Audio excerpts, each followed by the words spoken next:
आ गई तू। माँ बहुत भूख लगी है, कुछ खाने को बना दो जल्दी से।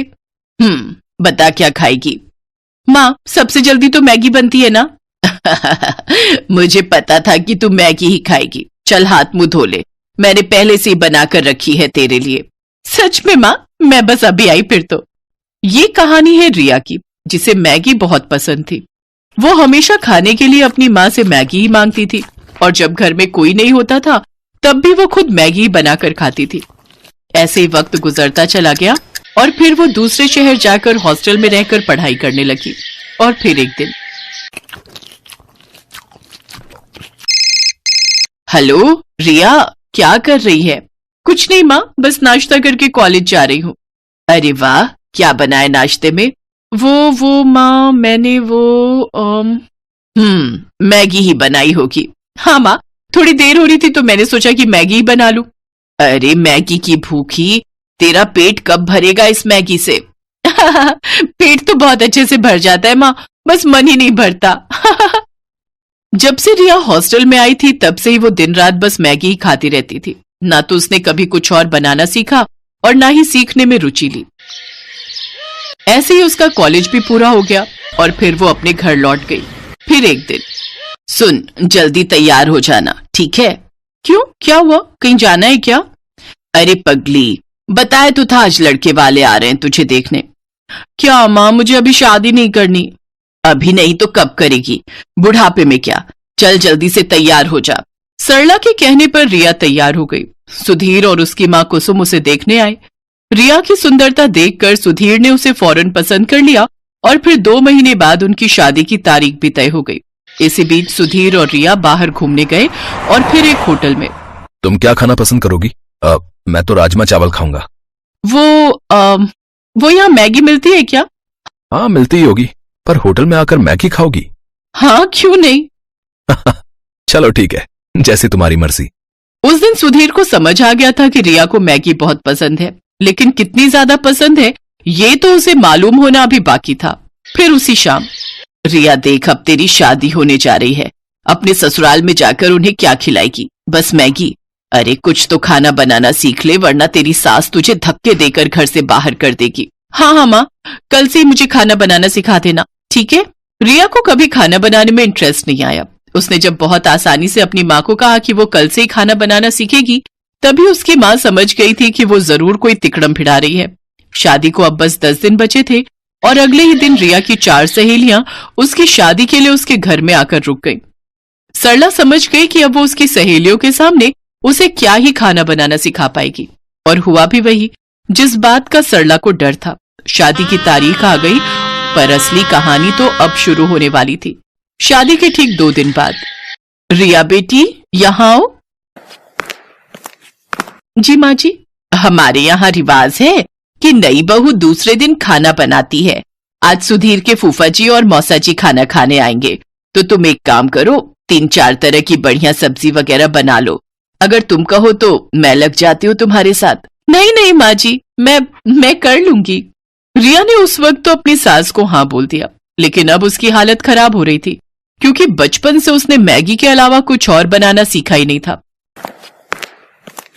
वो किचन में गई और झट से अपना फोन खोला और अलग अलग रेसिपीज खोलने लगी। उसने तय किया कि वो फोन से देखकर 3-4 तरह की डिश बना लेगी। उसने खाना बनाना शुरू किया, लेकिन कुछ ही देर में उसके पसीने छूट गए। चावल जल चुके थे, मटर पनीर में मटर तो थे पर पनीर पूरा घुल चुका था, कढ़ी कच्ची थी और भिंडी में नमक तेज हो गया था। रिया समझ गई कि आज उसकी शामत आने वाली है। तभी बाहर से उसकी सास की आवाज आई, बेटा रिया, खाना बन गया हो तो ले आओ, सब लोग इंतजार कर रहे हैं। उसने झट से बर्तन गैस पर चढ़ाए और उनमें पानी उबलने के लिए रख दिया, और ठीक 10 मिनट बाद वो खाने की टेबल पर उन्हीं बर्तनों को लेकर आई। अरे वाह, बहू ने तो काफी कुछ बना लिया। लाओ बेटा, बड़ी जोर की भूख लगी है।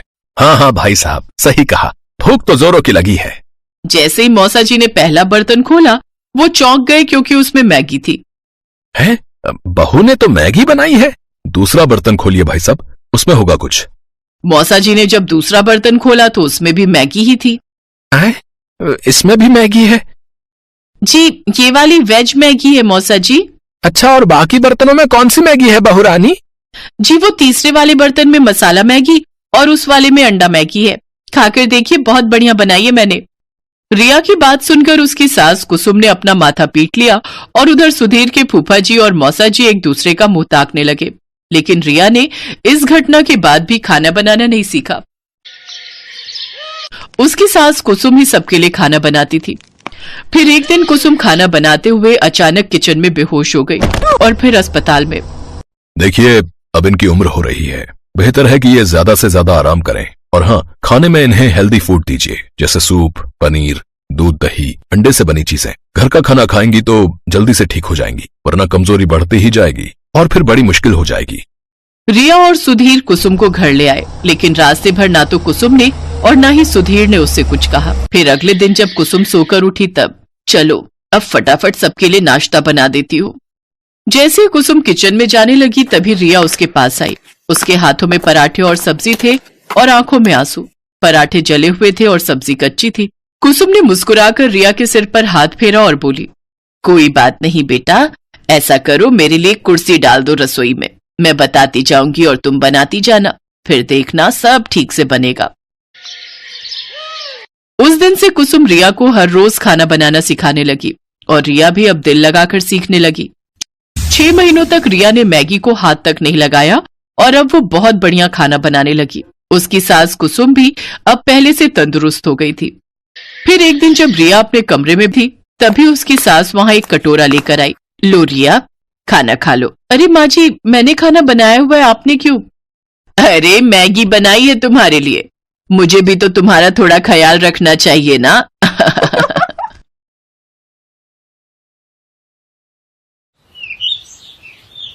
आलमपुर गांव में महेश नाम का एक आदमी अपनी पत्नी रीना और 2 बेटों के साथ रहता था।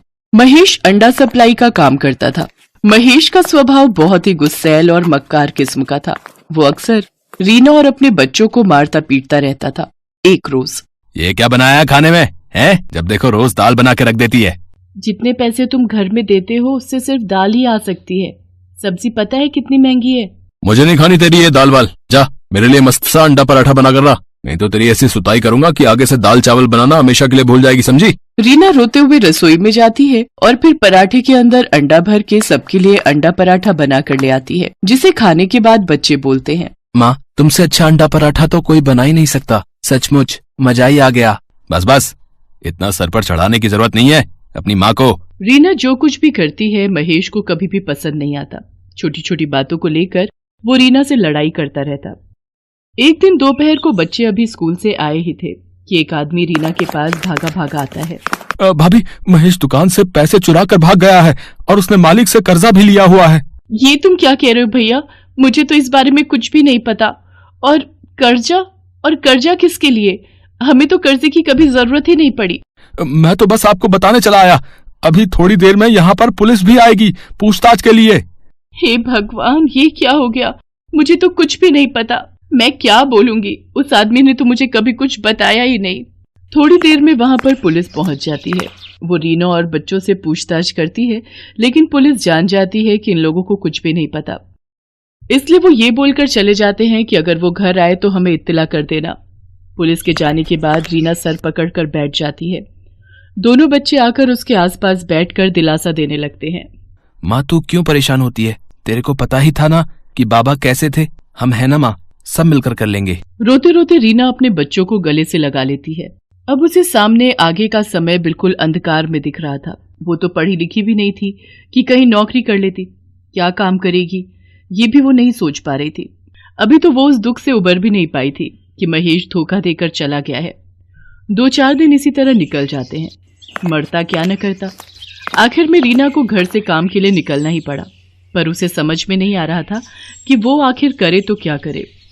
शाम के समय वो दोनों बच्चों के साथ बैठी होती है कि तभी, माँ हम दोनों को बहुत ही तेज भूख लगी है, तुम अपने हाथ का वो टेस्टी वाला अंडा पराठा बना दो। ये सुनकर रीना को एक आइडिया आता है और वो अगले दिन बच्चों के स्कूल जाने के बाद अंडा पराठे का सामान और बाकी सारा जरूरी सामान लाती है और शाम को जाकर बाजार में एक रेड़ी लगा देती है। वो पहली बार इस तरह का काम कर रही थी जिसकी घबराहट उसके चेहरे पर भी दिखाई दे रही थी।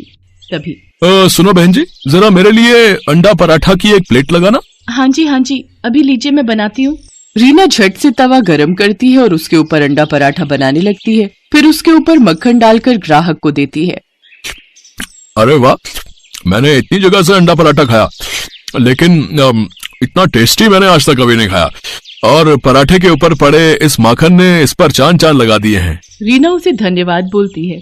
बहन जी, जरा 2 प्लेट अंडा पराठा मेरे लिए भी बना देना, और हाँ, एक में जरा मिर्च नमक कम रखना है। अंडा पराठा खाने के बाद वो आदमी भी रीना के हाथ के बने अंडा पराठा की खूब तारीफ करता है। भाई, मैंने तो आज तक इतना परफेक्ट आमलेट नहीं खाया है। मिर्च मसाले का तो इतना परफेक्ट बैलेंस है कि वाह भाई वाह, मजा ही आ गया। ये सुनकर रीना के अंदर थोड़ा सा आत्मविश्वास जागता है। शाम तक रीना काफी सारे अंडा पराठा बेचकर घर आती है। बच्चे घर पर उसका इंतजार कर रहे होते हैं। अपनी माँ को पहली बार काम से आता हुआ देखकर वो दोनों भागकर अपनी माँ के लिए पानी और चाय बना लाते हैं। माँ तो कितनी अच्छी है, तुझे हमारी कितनी फिक्र है। बाबा ने एक बार भी हम लोगों के बारे में नहीं सोचा और हमें इस हालत में छोड़कर चले गए। बस मेरे बच्चों, पीछे की सारी बातें भूल जाओ और आगे अपना भविष्य देखो। अब हम तीनों को मिलकर अपना आज अच्छा करना है ताकि हमारा भविष्य अच्छा हो सके। माँ, हम भी तेरे साथ शाम को ऑमलेट बनवाने में मदद किया करेंगे। हाँ माँ, हम स्कूल से आकर जल्दी से अपना काम खत्म कर लेंगे और फिर शाम को आपके साथ मदद किया करेंगे। तीनों माँ बेटे बड़े हौसले के साथ अगले दिन से अपना काम और अच्छे से शुरू करते हैं। अब शाम को रीना के पास ग्राहकों की भीड़ लगने लगी। अमित और राहुल ग्राहकों को बना हुआ अंडा पराठा सर्व करते हैं।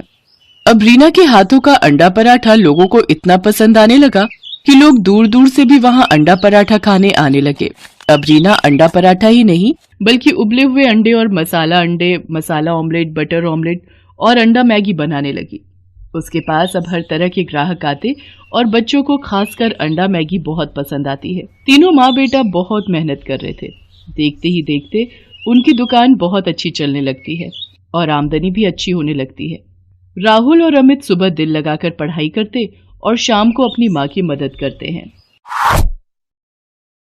बस माँ, कुछ दिन की बात है, फिर हम लोग अपनी पढ़ाई पूरी कर लेंगे और कहीं ना कहीं अच्छी नौकरी भी करने लगेंगे।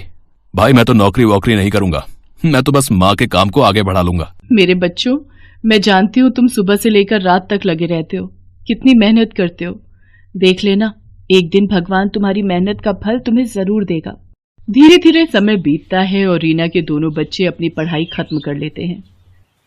वो अपनी माँ का साथ इसी तरह देते हुए आ रहे थे। राहुल ने तो पहले से ही ठान लिया था कि जैसे ही उसकी पढ़ाई खत्म होगी वो कहीं अपनी छोटी सी दुकान कर लेगा। माँ, क्यों ना हम लोग मिलकर एक दुकान ले लें? तो वैसे भी बरसात भी आने वाली है। कितनी बार भारी बारिश की वजह से हम लोग रेडी नहीं लगा पाते। ये बात तो तूने 16 आने सच कही है।